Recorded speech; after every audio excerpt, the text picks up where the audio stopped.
Alright, look. It's the second part. No. The third.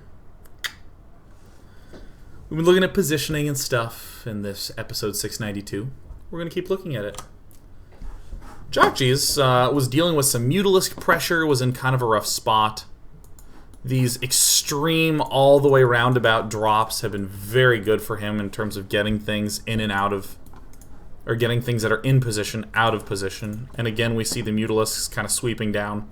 This was one of my lesser favorite drops of this game, because this attack just isn't doing that much. And look, it gets swiftly cleaned up. And again, a drop at this bottom side. A drop at this bottom side makes a lot of sense for an attack over onto this side. But this army kind of needs to be already over here in the way before a drop like this can actually do much. And we see that, like, not only is there a lot of Ling Baneling here, but the Mutalisk flock, where is the Mutalisk flock? Oh, hey. The Mutalisk flock is just, it's feeling so comfortable that it's literally just going to ignore this force.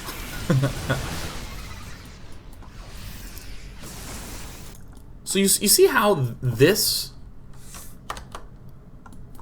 was where the engagement happened? That's exactly what Zerg wants. Look at this spot on the minimap relative to any base Zerg has. What Terran wants is for that Ling Baneling assault that eventually retreats to happen here. Because then these Mutalisks don't ever have an opportunity to comfortably counter. So again, I would say that the mishap that occurred with this attack was the fact that this bottom drop at this at the bottom side wasn't really timed to coordinate with this attack well. So one Mariner coming over here, just checking these varying other sides, but as we talked about, in a very unusual turn of events, there's a medevac drop, by the way. In a very unusual turn of events, these Mutalisks are getting to harass freely. That's so uncommon. The reason that the Mutalisks can do this at all is because the engagement happened here. Sure, this drop is going to happen, but TLO has total vision lockdown, can see it, and easily send his Ling Baneling here. And in the very unusual twist, the Mutalisks can just ignore the bases entirely. Those Marines that were left there a long time ago are actually useful again. Same counterattacks again from TLO. Attacking on one side with the Mutalisks, seeing an army get drawn away, and applying pressure in the opposite locale.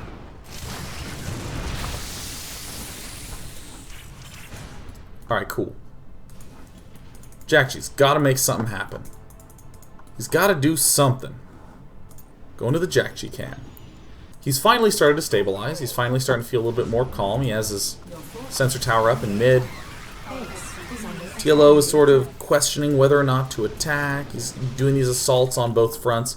Mutalisks seen over here. Again, a drop over here. On the other side of the Mutalisks, though, just not really so effective. TLO does this really cute thing where he leaves, like, a couple Mutalisks with his Ling Baneling. I mean, there's 33 Mutalisks on the map, and we can see that, hey, here's 28 of them. But a few stragglers actually do chill with this force, which is just a nice little touch to guarantee that he can constantly do damage.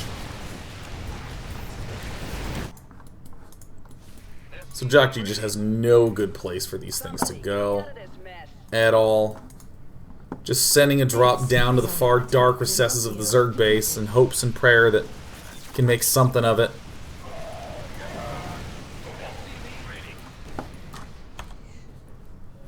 And one thing that I really love a lot about what TLO's done in this game... Wait, there's the spawning pool. I was going to say, there's actually a backup spawning pool going down. Huh. One thing I really like a lot about what TLO did this game is that it was a very eventual tech to Hive. TLO stayed relatively tight on base count, actually. Just these 4 for a while.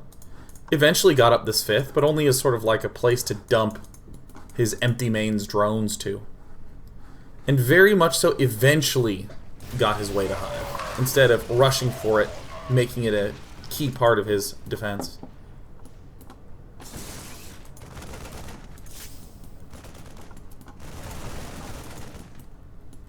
Still continuing to harass back here, which is just cool. Still using Contaminate, which is just cool.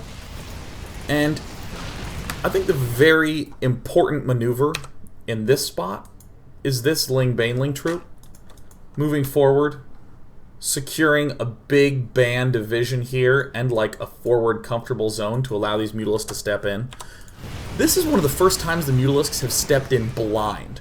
If you want to describe this in one similar fashion, you can easily say, oh wow, look at TLO doing constant harassment. But how each harass starts and why is quite different. I'll actually pull back to show the contrast. The Mutalisks are comfortable being here because they see a pack of units chasing them. They entered along this side, were chased all the way up here, and were chased all the way back here.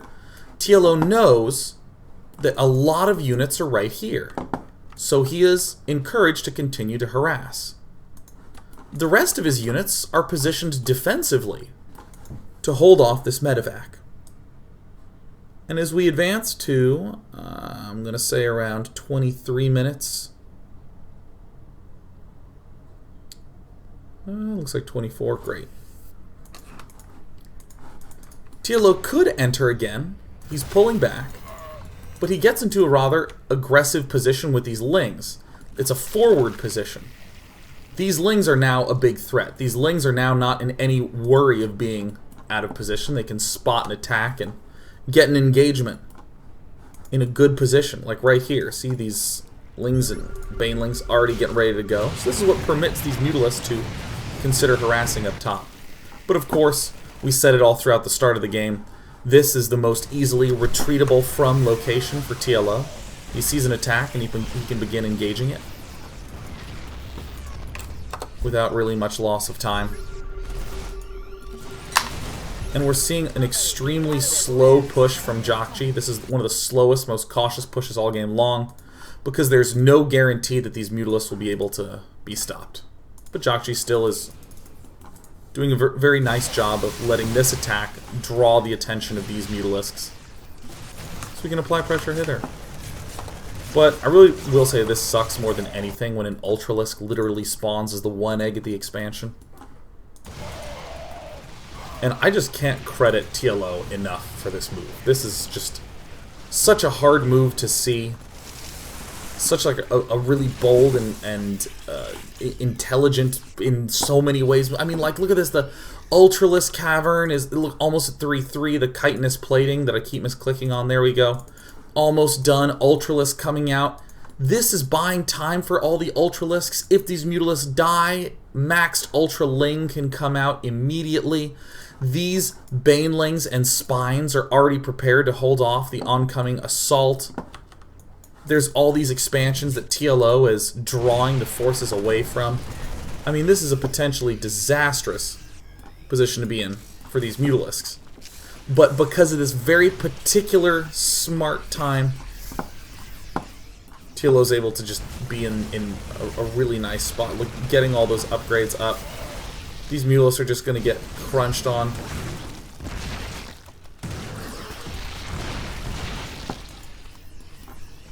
Gets chewed up a good bit.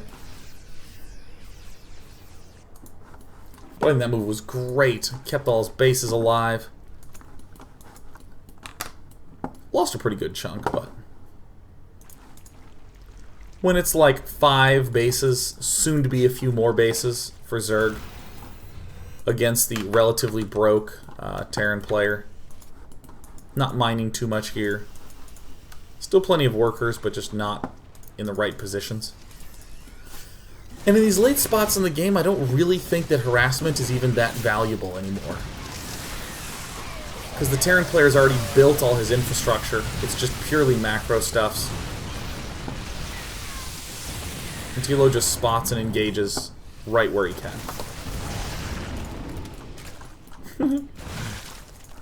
Jjakji kind of has like 2 medevacs in the same spot at once. It's like, I don't know, I thought I was going to distract. No, I thought you were going to distract, man. I think anything more would be just largely stating the same kinds of stuff. As expansions begin to break to the sides, this is the real concern for Zerg, that there would be... It's very easy to drop here and to attack here, and vice versa. And it's completely insane sounding, but as a Terran player, you can starve a Zerg on 5 bases very easily. Just by attacking here and attacking here. And trading more efficiently, so...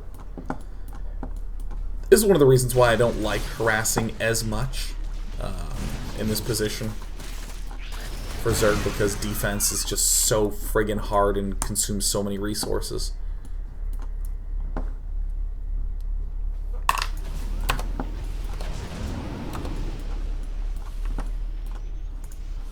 And a lot of times, Terran can actually just not even worry that much about getting stuff out of the position. They can just like go here and come back, or go here and come back. And indeed, we're starting to see these medevac drops just be able to straight up assault this kind of these side bases. The fact that TLO has 15 Ultralisks is really good for him here. I think 15 of them is a good amount of Ultralisks. I don't think there's anything wrong with getting another one and being at 16 Ultralisks. I mean, this is like such an easy push job for Jjakji. He doesn't even really need to keep any of his units back, or keep any of his units forward. He can keep all of them back and just do this. It's like non-medevac 5-stim Marine's gonna take it out. Transfuse! Transfuse! Keep it alive!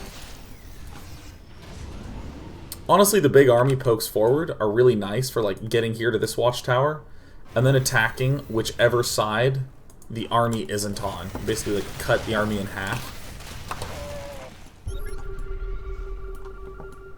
Oh, Ultralisk and Nidus Worms. I never really thought of that. I think most people don't think of that. Just like a Nidus Worm there and rallying in. Just a couple Zerglings and leaving Ultralisk at the front for defense. Could work. This is what I mean by I don't really like harassing as much, because defending takes so many resources. I mean, this is just like so many spines that kind of like have to be built.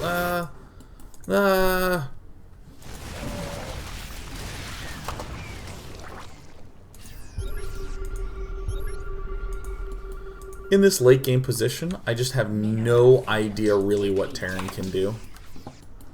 So Jjakji does something super funky. He just goes Banshees with Cloak. Try to more quickly target down the Ultralisks. Also forcing TLO to spend gas away from a synergistic mix. Because obviously Infestor Ultra works really well. You goop up with the Infestors, you cleave with the Ultras. But with Banshees, I mean, you can throw Fungal Growth inefficiently down to kill off Banshees, or force the Zerg player to build Mutalisks, and like Mutalisks plus Fungal Growth is like not really the most... It's just not like a mind-numbingly great composition. Turns out the second spawning pool will not actually come into full effect, as I think the spawning pool stays alive. Oh my god, no, it dies. Sleepiness is kicking in, but that's okay.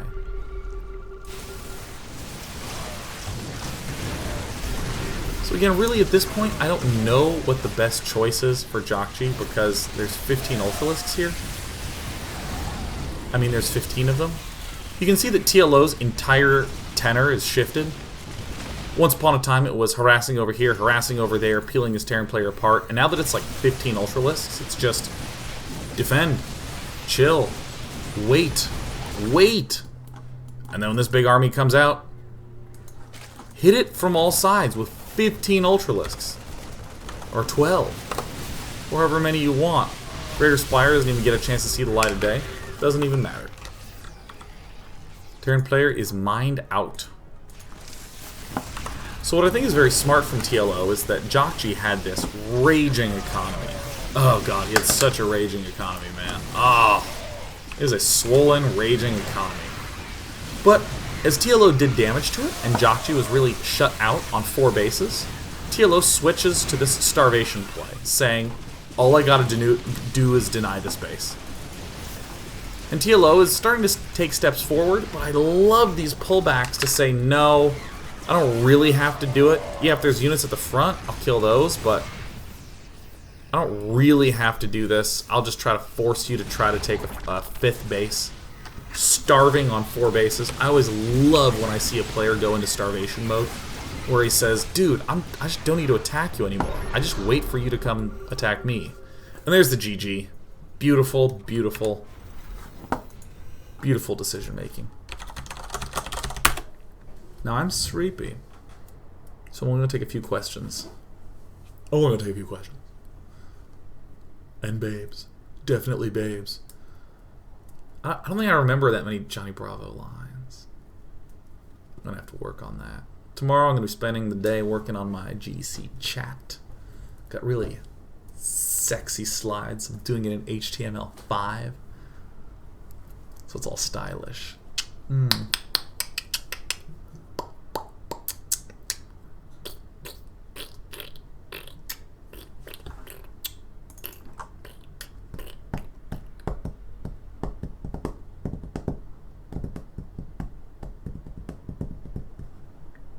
Tickle Monster says, Day 9, I am a top 8 Zerg Diamond player. But whenever I play Ling Bailey Muta and ZvT, I struggle a lot and often lose. I've watched all my replays and the other ZvTs, but I cannot seem to find my problem. Do you have any advice for finding weaknesses in my play on my own so that I can improve faster?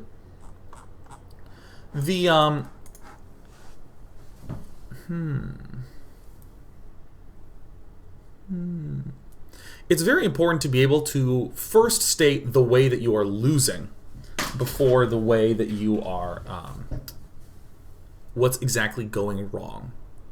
So for instance, if you are, here would be an example of identifying some different wrong things. You might say, wow, I am losing because when I get into the big final, or I get into a big fight in the middle, and I lose that fight. Notice how zoomed in that is. That's what the loss looks like. What I didn't say is Terran is out expanding me.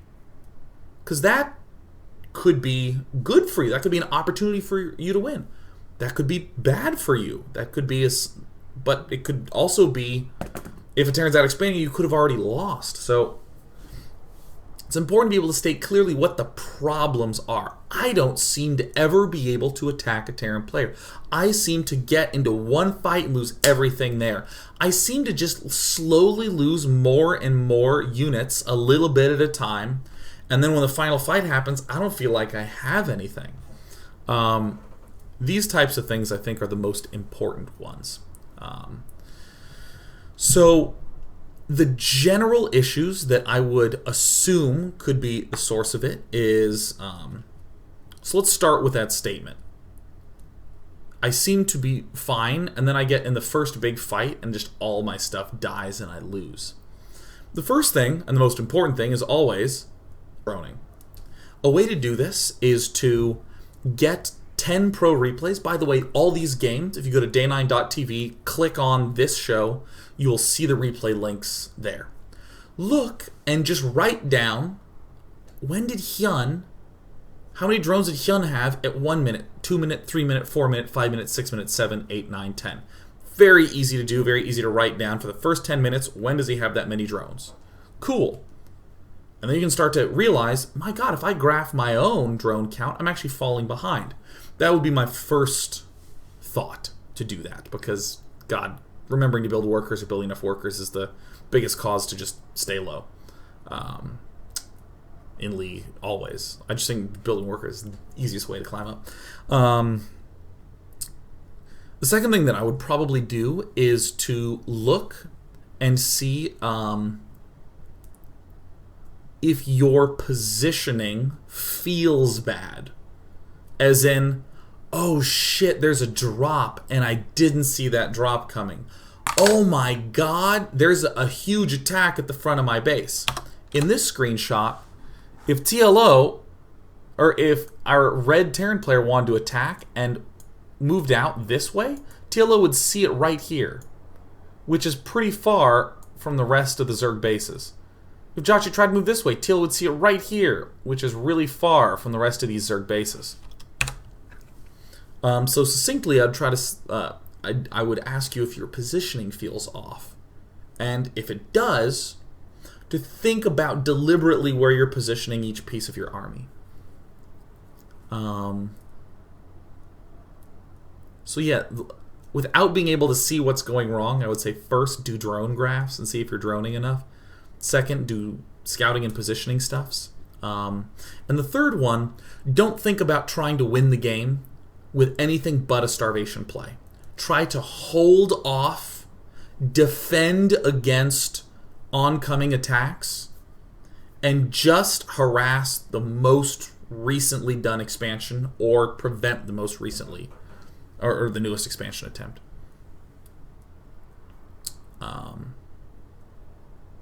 Just try to make the game go longer. Not because that's more correct, but because that changes your way of thinking properly. Instead of thinking, how do I try to win this right now, you think, what would be the best next step if the game is going to be guaranteed going on longer?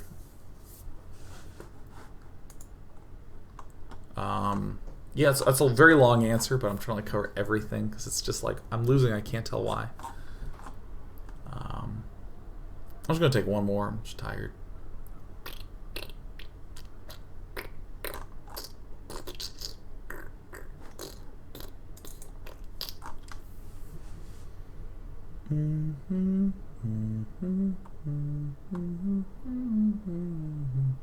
Splice Stream says, Day 9, when you focused today on Jjakji's move, you showed how he only fought where the mutas were not. Is there any way to directly take on a mutaflock? Here is an answer that is going to sound like a dodge, but is the correct answer. You're Terran. You don't get to decide to ever fight a mutaflock. The Zerg has to decide when to attack with his mutaflock. Ta-da! You cannot engage a mutaflock. You can't. Or actually, you literally may not. You may not, you cannot. You do not have that choice as a Terran player. The Zerg is the one who gets to choose to attack you because his units are so much faster. So, to be honest, though, like everything you build kills the shit out of Mutalisks, like Marines. Okay, I could just stop there. The Marines are like, oh, we don't take any gas. Let's kill 4,000 worth of gas. No problem.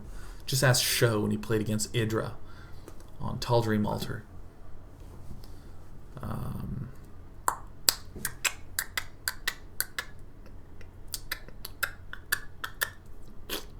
That's the big one. You just can't choose. You don't get to choose. So another thing that I would throw in there is that the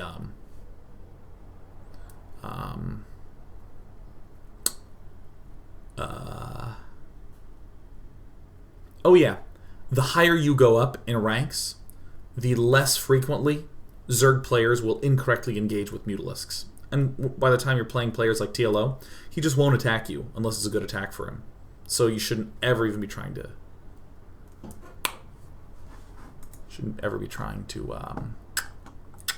think that way.